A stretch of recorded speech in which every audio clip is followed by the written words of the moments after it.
দেখো রাতের ইটালি, দেখছো কত সুন্দর করে সাজিয়েছে।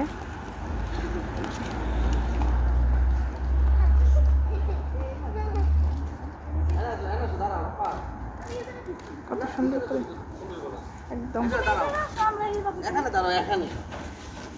দেখছো, অনেক সুন্দর করে সাজিয়েছে।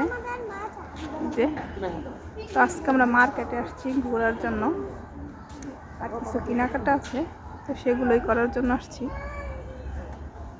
এখন পুরা ইটালি একদম সুন্দর করে রাস্তাঘাট সাজিয়েছে, কারণ কিছুদিন পরেই ডিসেম্বর, তাদের বড়দিন, সেই কারণে এত সুন্দর করে সাজিয়েছে। যে দেখো,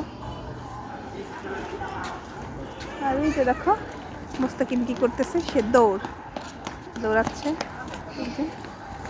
সবাই ভালো থেকো, আল্লাহ হাফেজ। টুকি।